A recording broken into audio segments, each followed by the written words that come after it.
Sikretong malupit, pwede pa bulong Magpapagamot ako kay Mamang Tasyo. Anong problema mo?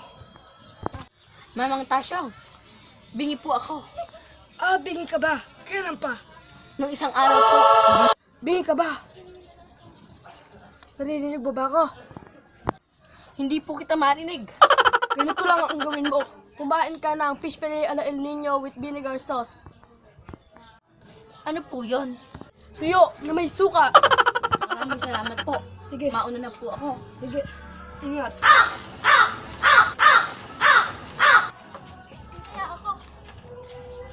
Mang Tasyong! Mang Tasyong! Oh, bakit? Ipi po ako. Hindi po ako makapagsalita.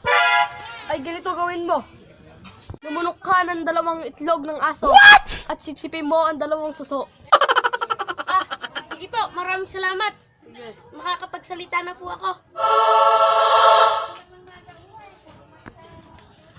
Ako na maggamot. Natatain ako. Sikretong malupit, pwede pa bulong mapapamura ka ng bakshit.